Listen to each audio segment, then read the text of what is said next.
Now I want your thoughts on this.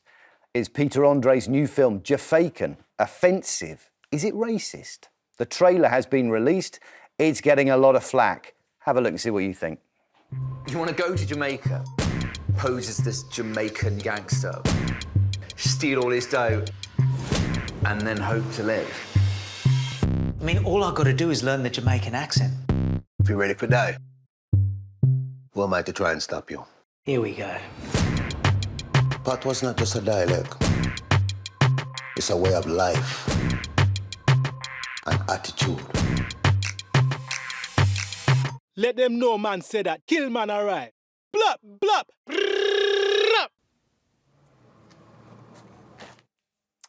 People aren't happy about Andre's character wearing fake locks and imitating a Jamaican accent. One Caribbean filmmaker has reportedly complained to Gold Coast Film Festival, which is hosting the premiere next month. In the complaint, the film's described as an appalling act of modern blackface and a shameful display of cultural mockery. However, the festival has reportedly defended the film, saying Peter Andre has a long history of collaborating with Jamaican musicians, like in his song Mysterious Girl. They also say they want to showcase Jamaican culture, not mocking. Wilfred, do you find it offensive? I'm trying to get my head around this story, basically, because I watched that trailer, and first of all, I thought it was a joke because I just thought it was a rubbish film. I thought it looked as though it was some sort of student film. And then the other thing is, well, you know, the thing we've got to put into this debate is that it was made by a black guy. So it's a black director. It might be a totally different debate. It was made by a white guy, but this is a black director. I think is a Nigerian, British person. The first thing I said, I don't want anything cancelled.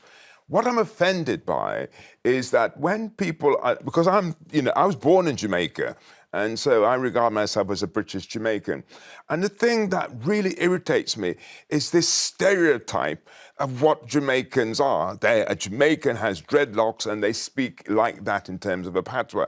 There are so many different aspects of Jamaican culture that you never see. For example, Jamaica is a very, very religious country. You'd never actually believe that from what people would sort of be painting the picture in terms of Jamaican sort of culture.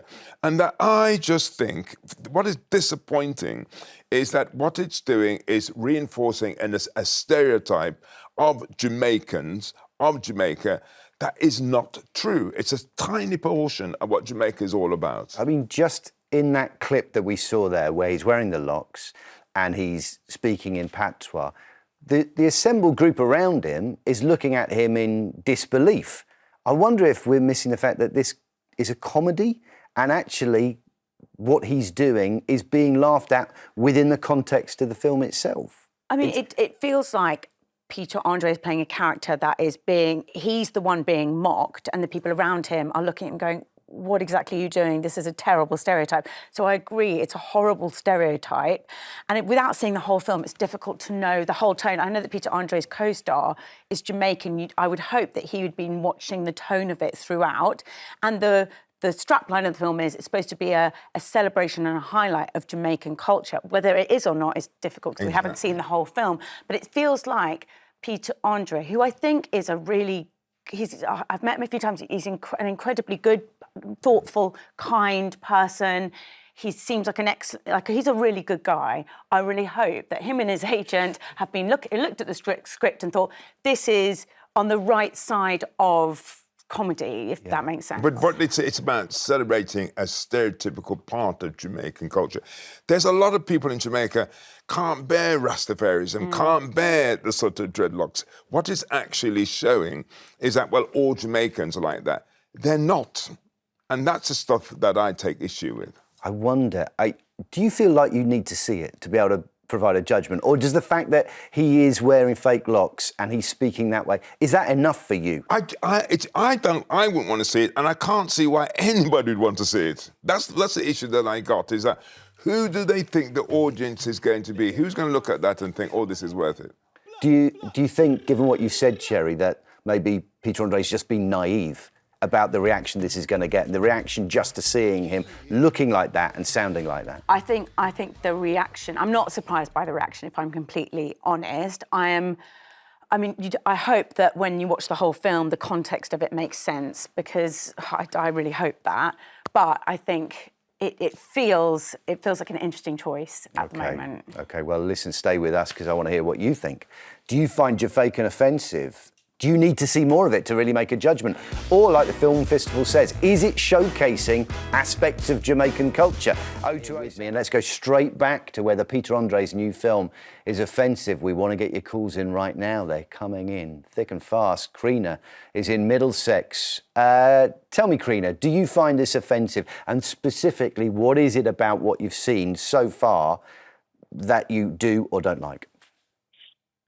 Good morning, good evening, everyone. Morning. I think the reason I find it offended, I'm a Rasta, and it was something I thought about a long time before I commit myself to this religion. It's not about your hair, it's what is within you, and Rastas are humbles. We're peacemakers. We don't make problems. And for him to be acting like that, I can understand, like my friends that is white Jamaican and we speak the patois. We call it Creole. It sounds stupid because it's fake. It doesn't sound real. It sounds like he's trying too hard to be something. And Rastas out there, because there's 12 tribes of us, we're not pleased about it. I'm very upset to see this.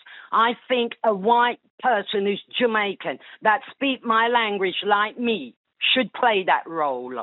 Okay. Krina, from what we saw in that clip, I'm just trying to pick apart something that I haven't seen. None of us has seen. The hair. For instance, the hair. Okay, so the hair is locks, okay? It's not real. My locks are real. I've been growing my locks for 30 years. I've got 19 inches in locks. Okay, if that was a white person who had grown those locks themselves, would that make it acceptable? The fact he's wearing a wig, is that the bit that you find really offensive?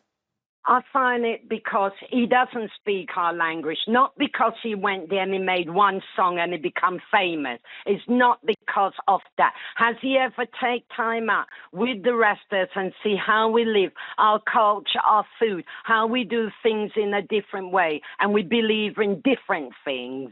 Okay, Krina, what about, looking at that clip again, in isolation, he's surrounded by Jamaicans, I'm going to say, who don't have locks, who look like they're taking the mickey out of him and are in disbelief at what he's trying to do. Is that not telling a different story when they're looking at him in disbelief and saying, you're not Jamaica, we're Jamaica? He's not Jamaican. Yeah, we're Jamaican. He's not Jamaican for true. And if I was there as a Rasta mother, because I'm very short-tempered, I would tell him the facts about us as Rastas. What if that's what the story of the film is? What if that's what the part of the story... What if that part of the story of the film is to say you're not and you could never pass for Jamaican? He could never pass. I'm an Indian Jamaican. That means my mum is an Indian Jamaican. My father is Jamaican. Yes, my parents was very upset when I become a Rasta, because they thought I was going through a phase like with my tattoo. But it's something that I enjoy. I enjoyed being a Rasta. I've learned so much, open up my knowledge, my mind to things that I didn't learn at school. Okay, well, listen, Karina, I respect that, and I'm glad it's brought you so much happiness and so much perspective in your life. We're going to take another call. Darren's in Coventry. From what you've seen so far, just that isolated clip, Darren, what do you make of it? It's just a joke, isn't it? And that's the way. It's not a joke as in, oh, it's a joke. It's really bad. It's just it's comedy. It's not. You can't take it serious. Everybody knows Peter Andre is not Jamaican. You can see that the fake locks in his head look like a bit of a mop. It's just a joke. It's just a film. It's just entertainment. People are just.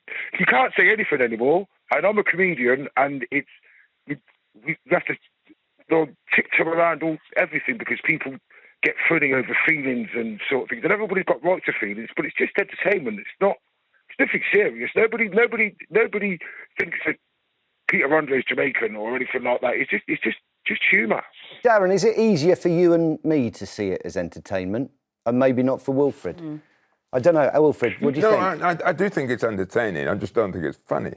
You know, and I tell you You what. are so not going to watch that film, are you? But let me just tell you what I think. It's a bit like a lot of the things that we used to find funny in the past are no longer appropriate. And what was really interesting was the caller previously who actually felt offended because actually a lot of Rastafarian, it's a religion. It ain't just you have these locks and therefore you're Jamaican. So I just think now you start to listen to this, it gives you context that actually it probably is something outside its time. It doesn't belong to the age that we're in. I mean, of course, Darren, I've made a massive assumption here, and I might be completely wrong. You may be Jamaican.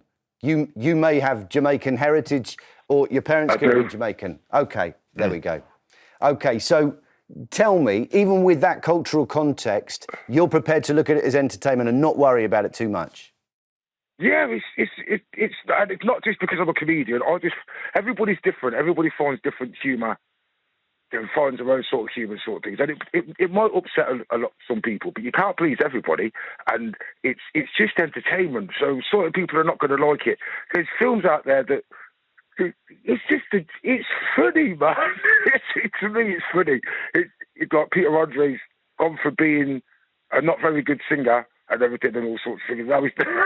And now he's doing a not very good film. It's the trend. It's quite funny. Are you going to go and see it, Darren? Are you going to go and see it if you get the chance? I'm not going to see that. You're not going to watch that. It's not a very good film. Exactly. Okay, I suppose maybe that's the most important thing of all. Listen, thank you, Darren. And sorry I made that assumption about you, but thanks for filling me in and put me in the picture. And thank you for all your calls today. It's almost time for Vanessa now. And fans of classic 80s and 90s TV aren't going to want to miss this one, are they? That's right, Matt. I'm joined by Annika Rice, famous for jumping out of helicopters in a jumpsuit on Challenge Annika and Treasure Hunt. I'll be asking whether you get less adventurous with age and if you ever do manage to get over your first love. But my first topic is a huge one. I'm asking, will you get dementia? Does it run in your family? Are you concerned that you might get it? Or are you worried about a loved one? Do get in touch right now and I'll be here to chat very shortly. Oh, yeah. Thanks, Vanessa. And thank you to Cherry and Wilfred as well. And to all of you for joining in from home. Jeremy will be back at 9:15 tomorrow morning. And Alexis Conrad will be sitting in this seat. Until then, have the most wonderful day.